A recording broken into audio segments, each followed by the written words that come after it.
Cada amanecer, antes de que el sol osara asomarse por el horizonte, tiñendo el cielo de promesas doradas que a menudo se sentían huecas, Ana se arrodillaba.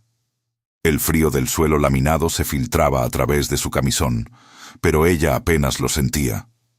Su mente, un torbellino constante de ansiedad y súplicas silenciosas, estaba fija en la Biblia abierta sobre el pequeño atril de madera. No era un ritual vacío. Era el ancla de su existencia. La única certeza en un mar de incertidumbre que amenazaba con ahogarla. Desde el diagnóstico, la vida de Ana se había transformado en una penitencia ininterrumpida. Un calvario cuyo epicentro era Mateo, su hijo, consumido lentamente por una enfermedad incurable.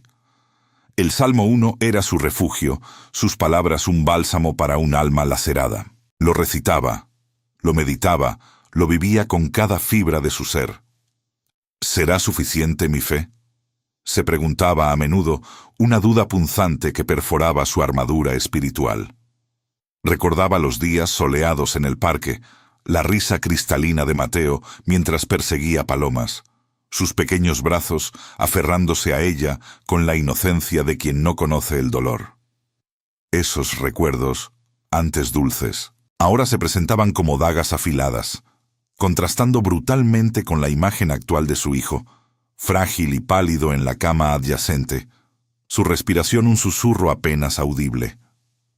Marcos, su esposo, observaba la devoción de Ana con una mezcla de respeto y creciente resentimiento. Agnóstico por convicción, veía en la fe de Ana una distracción inútil, una negación de la cruda realidad. Ana, estás perdiendo el tiempo con esas oraciones.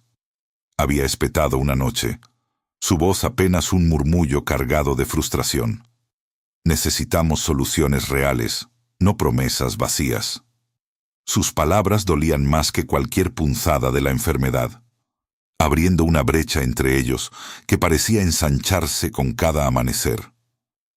Ana, sin embargo, se aferraba al Salmo 1 como a un salvavidas. Bienaventurado el hombre que no anda en consejo de malos, ni está en camino de pecadores, ni en silla de escarnecedores se ha sentado, murmuraba, intentando ahuyentar las voces de la duda. Pero era la descripción del árbol plantado junto a corrientes de agua, que da su fruto a su tiempo, y su hoja no cae, y todo lo que hace prosperará, la que resonaba más profundamente en su corazón. Imaginaba a Mateo, fuerte y enraizado, bebiendo de las aguas de la vida, su enfermedad marchitándose como una hoja seca. Y, como si el universo conspirara para reforzar su esperanza, esa misma tarde, Mateo había sonreído. Una sonrisa débil, casi imperceptible, pero una sonrisa al fin, un destello de luz en la oscuridad que había inundado sus días. Ana lo interpretó como una señal, un eco de la promesa del Salmo. Pero la tregua fue efímera. Al día siguiente, el médico, con una expresión de cansancio y compasión en sus ojos, les entregó un diagnóstico desalentador. Las palabras «sin esperanza» flotaron en el aire, densas y asfixiantes, aplastando el frágil brote de optimismo de Ana. Marcos, al borde de su tolerancia, explotó. «¿Lo ves, Ana? Tu fe no sirve de nada. No nos ha traído más que falsas esperanzas», gritó, su voz desgarrada por la impotencia. Ana sintió como si una mano invisible le apretara el pecho. Se sentía traicionada por la ciencia, que no ofrecía soluciones, y por la ausencia de un apoyo incondicional de su esposo. Las lágrimas, que había contenido con tanta fuerza, finalmente brotaron, calientes y amargas. ¿Sería suficiente la fe de Ana para superar esta prueba devastadora, o la desesperación la consumiría por completo? Antes de que continuemos, suscríbanse al canal y díganos en los comentarios desde dónde nos están viendo. La desesperación no tardó en instalarse, un frío sudor que empapaba cada rincón del alma de Ana. La salud de Mateo se desplomó drásticamente después de aquel diagnóstico lapidario. Sus ojos, antes llenos de un brillo infantil, ahora parecían albergar una tristeza ancestral, un conocimiento del límite inminente. Ana, al verlo tan frágil, sintió una grieta profunda abrirse en su fe, un abismo oscuro que amenazaba con devorarla. ¿Dónde estaba Dios en todo esto? ¿Por qué la había abandonado, a ella y a su pequeño, cuando más lo necesitaban? Las mañanas, antes sagradas, se volvieron un tormento. La Biblia permanecía cerrada, acumulando polvo en el atril. Sus oraciones, que antes fluían como un río impetuoso, se secaron, dejando solo un desierto de resentimiento y dolor. Se sumergió en una oscuridad autoimpuesta, su casa reflejando el caos de su interior. Marcos, testigo silencioso de la agonía de Ana, empezó a sentir el peso de su propio escepticismo. Verla tan rota, tan despojada de aquello que la definía, le causaba una punzada de culpa. Sus palabras, pronunciadas en un arrebato de desesperación, ahora resonaban en su mente con una crueldad inesperada. Observaba a Ana deambular por la casa, una sombra de lo que fue, y un nudo se le formaba en el estómago. No creía en Dios, pero sí en Ana, en su fuerza, en su amor incondicional. Y ahora, esa fuerza se había desvanecido. Una noche, mientras el insomnio la consumía, Ana se levantó y se dirigió a la sala. La luna, un disco pálido, se filtraba por la ventana, iluminando tenuemente la estancia. Sus ojos se posaron en el atril. Allí, la Biblia, como si una mano invisible la hubiera abierto, descansaba sobre el Salmo 1. Un escalofrío le recorrió la espalda.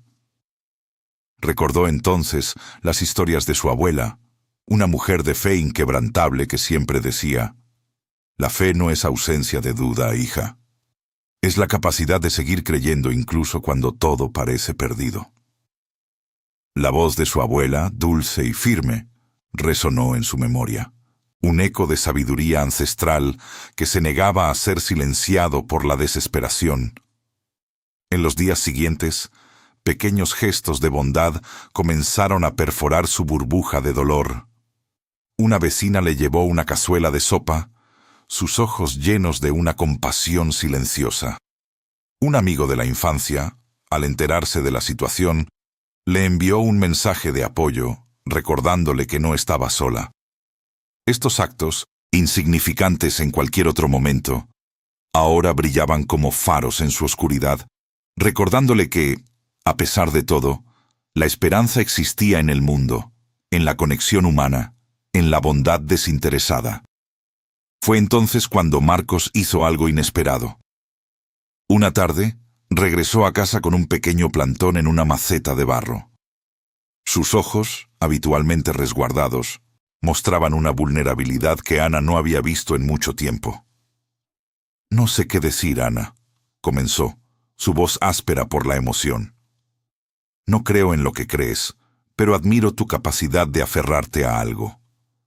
Quizás esto te recuerde que incluso en la tierra más árida, algo puede crecer si se le da una oportunidad».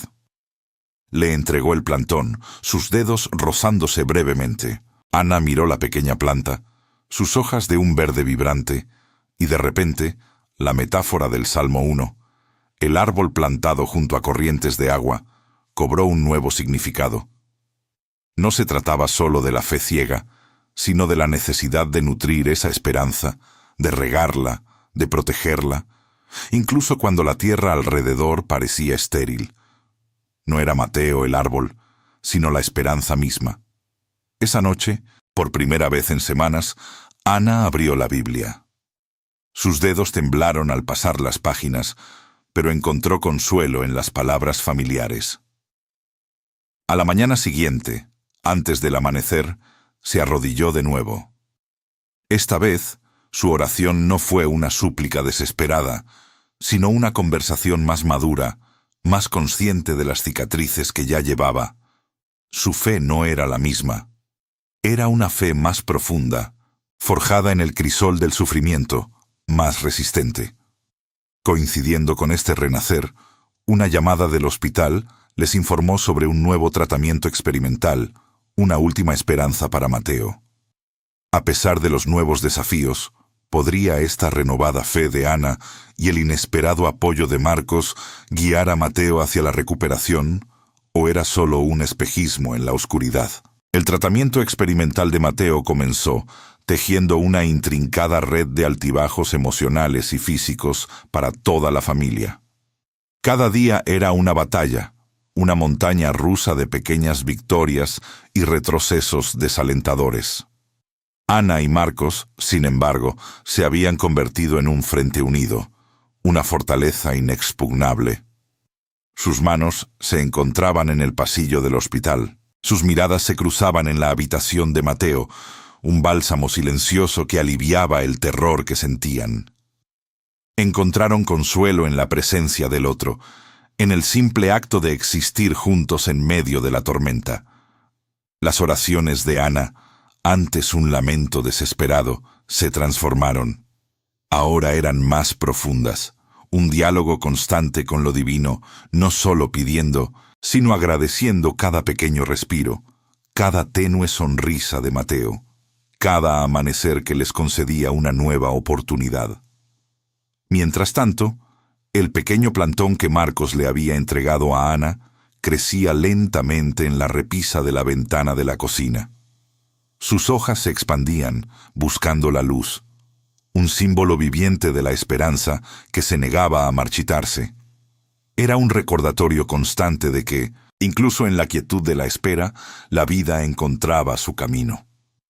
Una noche, la más crítica de todas, la vida de Mateo pendió de un hilo.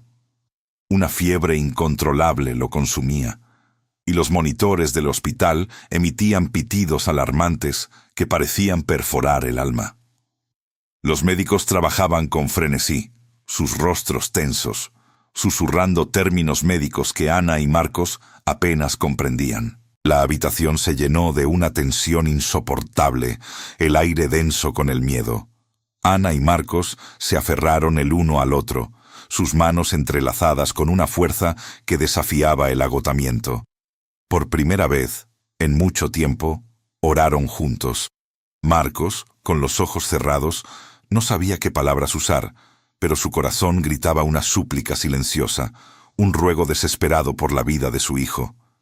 Ana, a su lado, recitaba los versículos del Salmo 1, susurrando cada palabra como un conjuro, una armadura contra el abismo. Una frase en particular resonó en su mente, clara y potente. Y todo lo que hace, prosperará. Se aferró a esas palabras como un náufrago a una tabla en el mar embravecido. Las horas se arrastraron, interminables, hasta que, al filo del amanecer, la fiebre de Mateo comenzó a ceder. Lentamente, casi imperceptiblemente, los pitidos de los monitores se normalizaron y la respiración del niño se hizo más regular. Los médicos, con un suspiro de alivio, confirmaron que lo peor había pasado. Mateo había mostrado una recuperación milagrosa, desafiando todas las expectativas. La familia, aunque marcada por la experiencia, emergió de la prueba más fuerte y unida que nunca. Las cicatrices de la angustia permanecerían, pero también lo haría la profunda conexión forjada en el fuego de la adversidad. Ana, al observar a Mateo dormir pacíficamente, comprendió que la fe no era solo pedir, sino confiar y perseverar, incluso en la oscuridad más profunda. Era la certeza de que, aunque el camino fuera arduo, no estaba sola. Su fe había madurado. Se había vuelto más resiliente, más arraigada. Marcos, aunque quizás no se declararía creyente en el sentido tradicional, había sido testigo de un tipo de milagro, uno que trascendía la lógica y la ciencia. Había encontrado su propia forma de fe en el amor incondicional, en la resiliencia humana y en la fuerza inquebrantable de su esposa. Había descubierto que la esperanza no requería dogmas, solo la voluntad de seguir adelante. Un nuevo amanecer pintó el cielo con tonos de rosa y oro. Ana y Marcos observaron a Mateo jugar en el jardín, sus risas infantiles llenando el aire. El plantón de la ventana se había transformado en un pequeño árbol, sus ramas jóvenes extendiéndose hacia el sol, sus raíces firmes en la tierra. La oración matutina de Ana ahora era diferente. Ya no era una súplica, sino una efusión de gratitud, una melodía de paz que resonaba en su corazón. La historia de Ana, de su fe inquebrantable y su amor incondicional, se convirtió en un testimonio silencioso de que, incluso ante la adversidad más profunda, la fe, el amor y la perseverancia pueden transformar la desesperación en un amanecer de esperanza, un recordatorio eterno de que la vida, en su esencia más pura, es un milagro continuo.